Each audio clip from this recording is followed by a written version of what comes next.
Lizzie. In today's video, we're going to talk about evangelism and especially evangelism towards Protestants in our lives. A lot of people have asked me if my Church of Christ parents have become Catholic yet and are shocked when I tell them that they're not. I also get a lot of questions about my best friends and my sister. People just cannot comprehend that someone in my life can be that close to me and know my conversion story and know how much I hated Catholicism and then found it to be true and how it's objective truth and the early church theology. So I thought I'd address all of that in this video and give some tips on effective evangelism. When I was in college, two of my best friends became Christians, and I feel like throughout my entire YouTube ministry of the past 10 years, so many people upon watching my videos have become Christians, and I was also a missionary in Thailand, and so many people were getting to know God. So I feel like throughout my life and career, I've had so much experience with evangelism, and now with this video, it's going to be directed towards reaching out to Protestants to help them find the fullness of the faith in Catholicism. Number one, most of my best friends and family do not watch my YouTube videos. If they kept up with my videos and watched a lot of them, probably everyone would be an RCIA right now. Trevor, my boyfriend, doesn't even watch my YouTube channel, so pretty much everyone in my life, since they know me as me and interact with me in person and over FaceTime, they don't feel the need to keep up with my life in my videos. And it's so interesting because some of the people I am best friends with now knew me from my YouTube channel and my videos before they even met me in person, and now we're really close friends.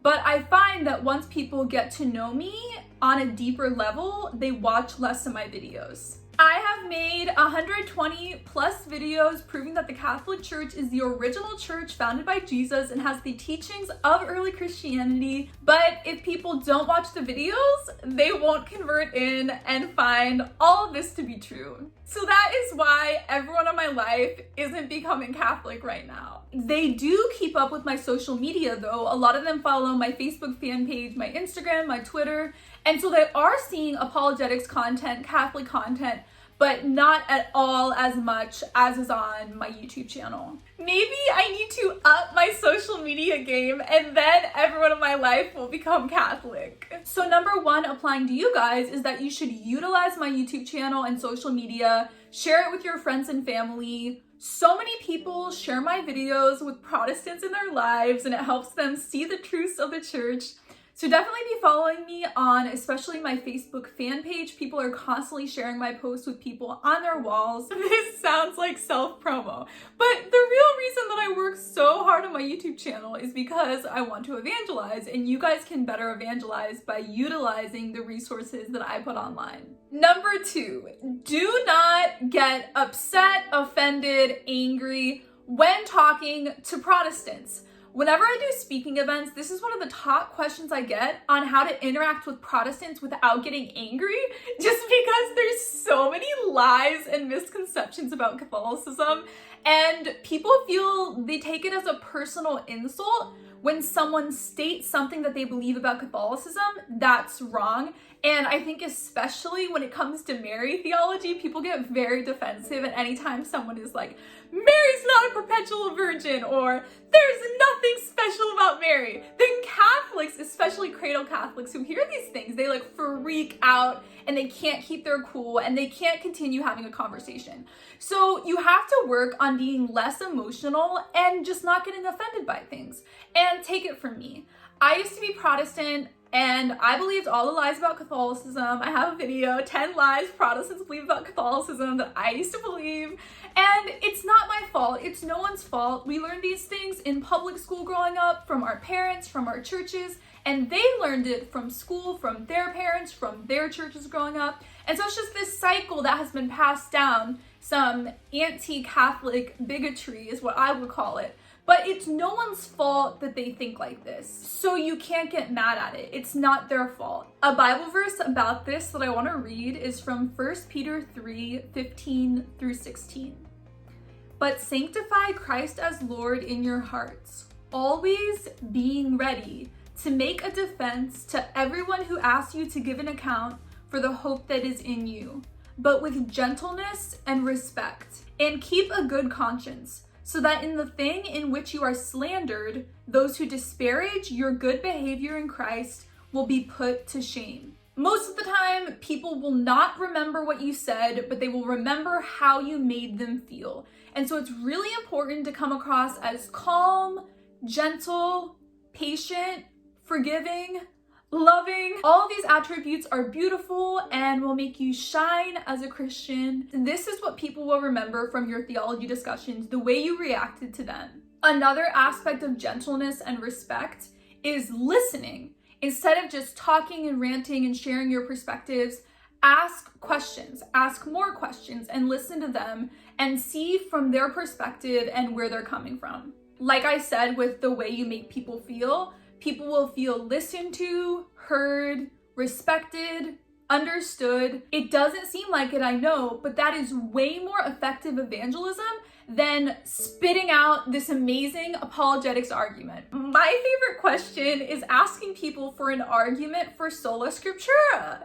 There isn't an argument for sola scriptura. Number 3, get really good at apologetics. So my career, my life is YouTube, and I spend all of my time reading and researching, and it improves my ability to argue for the church, to know apologetics, and to be able to debate the Protestants in my life. Most of you guys do not have a career in theology and don't have time to constantly be reading up on all of these things. So that's why I make my YouTube videos. I know most of my audience for my YouTube videos is Protestants. I want Protestants to come across my videos to become Catholic, but also I'm making them for you guys as Catholics to get to know the faith better. We have an obligation as Christians to be able to robustly defend the faith in an intellectual level. If you are serious about converting your friends and family into the faith, you need to understand it so in depth on so many dimensions. You need to be able to immediately respond in the moment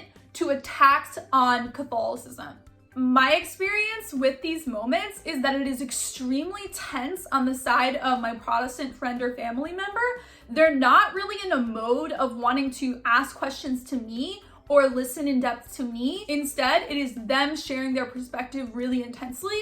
And so you may only have like 30 seconds to get on an argument, and you need to be able to talk fast and robustly defend the faith. You need to read, research, watch my YouTube videos, get all of the arguments down, be able to attack all of the solas of Protestantism, understand Catholic dogmas, be able to explain Mary theology. There are so many components of it.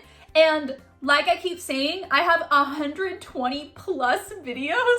So go through my videos, and if you haven't thoroughly understood one of the topics, just watch the video, and then the next time you get in one of these debate conversations, you'll be able to hash out better arguments. Number 4, show humility. So likely there will be situations where you don't have an answer immediately in that moment. So what you should do instead is say, hey, I don't know the answer to this right now, but can I get back to you? And then find an article or a YouTube video and send it to them. Or you could just read the article or watch the YouTube video and then talk to them later and give them a summation of what you learned. YouTube search Lizzie's Answers and the topic, and I've probably made a video on what you're talking about. Like I was saying, with making people feel a certain way, it's huge show of Christianity if you're able to be humble. And so saying, I don't know right now, I know for a lot of people, it feels like a sign of weakness, and you might want to just make up something in the moment and try to do this defense even though you don't know it very well. It's so much better to just say, I don't know, let me get back to you. And that might even be better, because when you get back to them, they might be in a more calm mood and be more open to listening. Number 5, pray for them and be patient. So many people have praised me through my conversion experience and said I'm such an incredible person. I'm so humble. I'm so passionate. Wow, look at this Protestant girl. She's so courageous in how she converted. But the reality is no. I wasn't humble. I was not courageous. I wasn't passionate. I was the person who saw a ton of my friends in college becoming Catholic, and I never once asked a question. I was 0% open to Catholicism being true for years. No one tried to convert me because I was so stubborn and hard-headed about it, and even if someone had given me the most amazing arguments for Catholicism, it wouldn't have changed anything because I was so prideful and stuck in my own beliefs. I believe this so strongly that it literally took God putting me through a major depressive episode to get me broken down all the way to where I was humble enough to accept Catholicism. I was not a good person. There's a Bible verse after Jesus resurrects from the dead talking about the eyewitnesses, and it said, they believed, but some doubted. And so you can literally see Jesus Christ bodily resurrected from the dead and still not become a Christian. And so in the same sense, you can be given all the arguments in the world and you won't convert if you're not in a good headspace. Ultimately, it takes God's grace working within people's hearts and minds for them to get to a point where they will start asking questions and searching and talking to you about your Catholicism. And the most effective way to get people to that point is to pray every single day for their conversions into Catholicism. And the most effective way for our prayers to be answered with a yes is through the rosary. I have an entire Mary theology playlist with many videos explaining how to pray the rosary. I have an entire video for Protestants, for beginners who have never prayed the rosary before. In Catholicism, Mary's prayers are the most powerful, and all of the saints in heaven, their prayers are more powerful than our prayers on earth. And so something really cool is you can write a list of all the people in your life who are not Catholic, and you can look up their birthday and find the saint on their birthday, or maybe it's the same name as one of your friends, a saint of the same name, or if one of your friends has some interest and there's a saint of that, you can pick that saint. But literally write a list of your friends and then write a list of one saint or 3 saints next to their name who you're asking to pray for that person to become Catholic. Find a blank journal if you haven't already. Write down all your prayer requests, not just for people becoming Catholic, but anything that you need in life, that people in your life need. Literally text your friends and ask them for prayer requests and just pray for people every day for all sorts of things that they're dealing with in their lives. So you have to pray every single day, and then you have to wait and wait and wait and wait. It might take 10 years for those prayers to finally be effective and for the people that you love, for them to get to a point in their heart that aligns with the truths of Catholicism.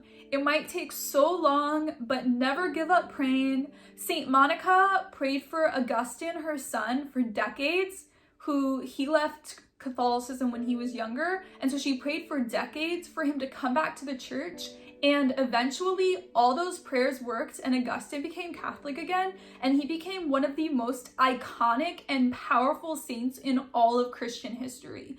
And so never give up praying. If you feel like you're gonna give up, pray to Saint Monica to give you endurance, and just trust that God obviously is gonna respond with a yes for all of these situations, because you're praying for people to get to heaven and to become part of the church. And so obviously that's within God's plan for every single person. And so never give up praying. I hope that this video was really helpful. I have linked below my Catholicism playlist and my Mary theology playlist.